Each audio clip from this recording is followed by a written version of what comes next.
thought I fixed it. I thought I had him. Yeah, well, that's why we tested. Hi, Sasha, Howard here. Thanks very much for speaking to me. Thank you so much, Howard. It's a pleasure. So congratulations on the movie. It's fantastic. I was speaking to James about it the other day. Yeah, I told him it was it's fantastic. I mean, I told him that having suffered anxiety myself, it was quite triggering in places. So because it really kind of felt very real. Some of the moments that I don't want to give too much away, but when it kind of gets into some of the mental health territory, kind of the things that you go through, it was very authentic, very realistic. I'm quite curious how you approached it from the other side of the camera. So, I know that whatever you do on screen, because I grew up, my dad is a doctor, and I grew up Right. watching so shows, where it's like all like hospital doctor, and sometimes my dad would actually laugh, because he would be like, "Oh my God, this is bullshit," I and can relate to that because like, my mother's a nurse and my dad was a doctor, so I can relate completely to that. Yeah. and I mean, and I'm like, "Dad, it's entertaining, it's fun." And he's like, "Yes, but as a doctor, I cannot take it serious because Yeah. this is come on." So I'm like, okay, and I kind of like got it. And I was like, okay, if whoever my character is, I try to do my best to actually portray them the most accurate way they are. And Hannah came with agoraphobia, and I called psychiatrist who's my dad's friend, and she walked me through what agoraphobia really is, because there's just as much as you can find online and like reading an article or a Wikipedia page. She works and helps people that actually have this serious phobia, and it's no joke, and it's uh, terrible. And she asked me like, okay, so where is Hannah? And I'm like, Hannah is in her apartment and she cannot leave. And she's like, okay, then Hannah's agoraphobia is really severe. It's like really strong. And there's like a part in a movie, like a moment where we see Hannah is wearing like a certain pendant with a pill inside.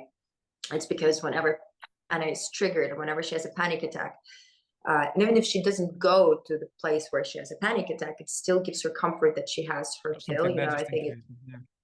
so, just in case. And the doctor gave me this idea because she said that one of her patients had it, and it gave her a lot of support, and that's how she could start stepping out of her apartment. And then now, like, she is in life, full of people and places.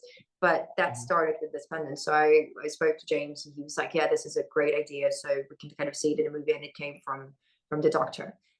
Can we say that psychiatrists are doctors, right? That's a proper way to say Yeah, it. I think so. Yeah. Professor, I'm not professor? an expert, but yeah, I think so. Yeah.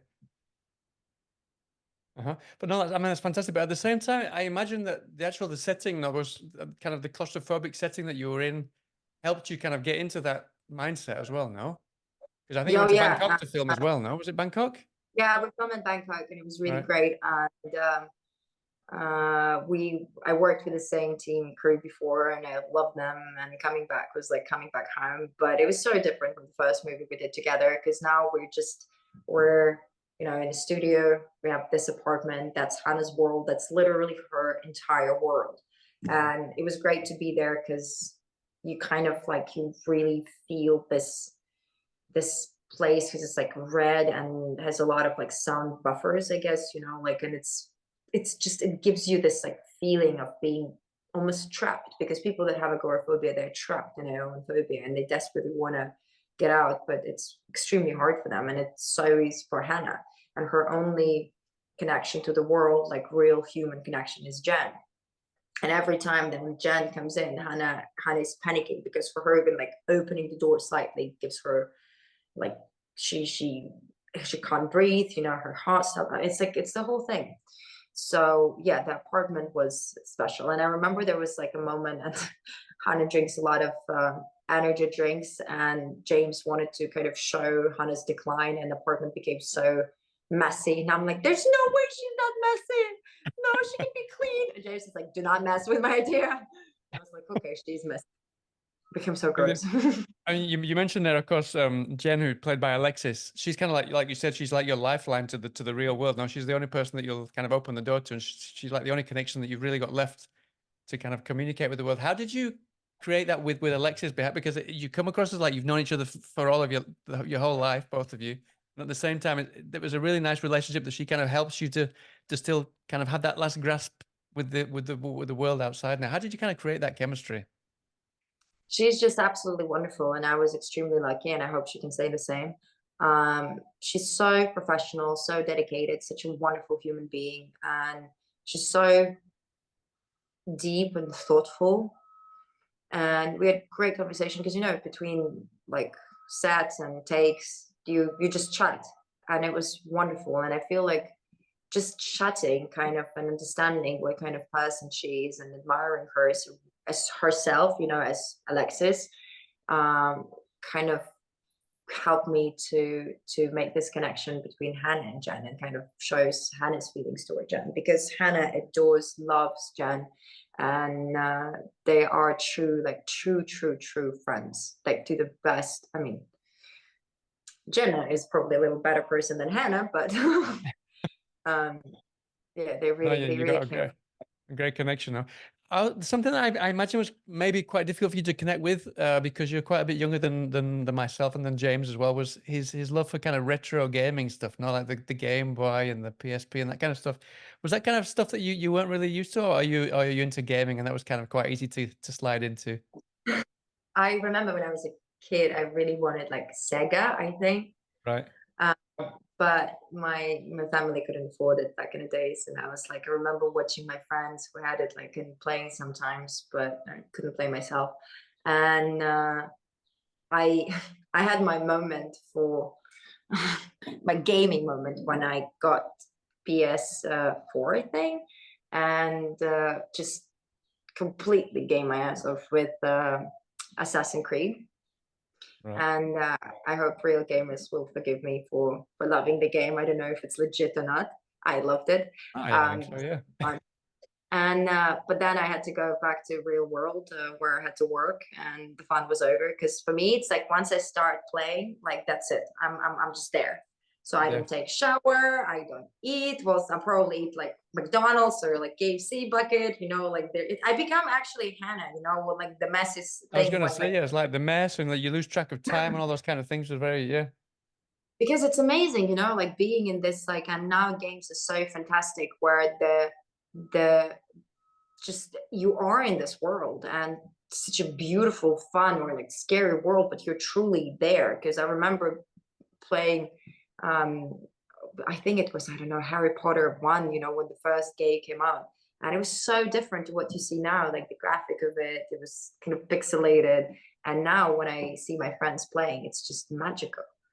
Mhm. And I think the whole gaming aspect of it is really cool. And I see a lot of kind of films and TV shows now trying to appropriate the aspect of it, you know, of like a gaming kind of, the fact that you can choose and do. Because a lot of I watch a lot of videos, and especially for Hannah, when people talk about games and review games, and it's fascinating because there are just so much as you can show on screen when you're watching even a TV show, you're serious. But in gaming, you can truly get into the psychology. You can look around you, and there was someone talking about the experience that they had when one of the characters in the game was talking to his father, and it was so beautiful. He was like, it's such a magnificent storytelling. And now look, there's so many games that are getting turned into shows and movies. Oh yeah, exactly. Yeah, yeah. Just to finish off, we've got 2 minutes. Something that I asked James as well was, obviously I don't want to give too much away, but there's a headset that we see in the film, Yeah. which kind of lets you control pretty much anything. I imagine that had you kind of brainstorming with yourself, maybe kind of things that you could use this technology for. Is there anything that you came up with or you kind of thought about while you're preparing for the film? I'm terrified of this kind of Yeah, technology. I was gonna So say it's terrifying. Yeah, terrifying. I mean, and I think it's as useful as it is. Omnia, in Hannah's case, went really deep into whatever Hannah experienced. And I said it before, but in this movie, we don't really have an antagonist. The antagonist is the protagonist, and it's Hannah. yeah, And whatever she is doing, whatever is happening to her, is her own doing. And which is, and Omnia kind of always reminds her of this, like that it's all you, you know, like it's, I am here and I always will be here, but it's all you, which I think is an interesting aspect of this film, because it is a metaphor to trauma. Me, it's AI, got like a I kind of an don't, automatic negative thought going on there all the time through the film. and Yeah. it's just there and it projects, but I don't even have the face recognition on my phone. Not like it's gonna save me if something happens, but I try. I do my best. Yeah. But I also think it's incredibly useful. There's certain things like aspects about AI that I'm like I find so fascinating. But I grew up watching Terminator, so Right. I am suspicious. Brilliant. Well, on that note, I'm going to hop off Zoom. Thank you so much for your time. I wish you the best of Thank luck with the you. film. It's fantastic. I loved it to bits. And I hope to speak to you again sometime soon, Sasha. Thank you so much. All right. Take care of yourself. Nice to speak to you. You are controlling me! All I've had was the games. Game after game. Open the door and walk out. The Omnia is with you.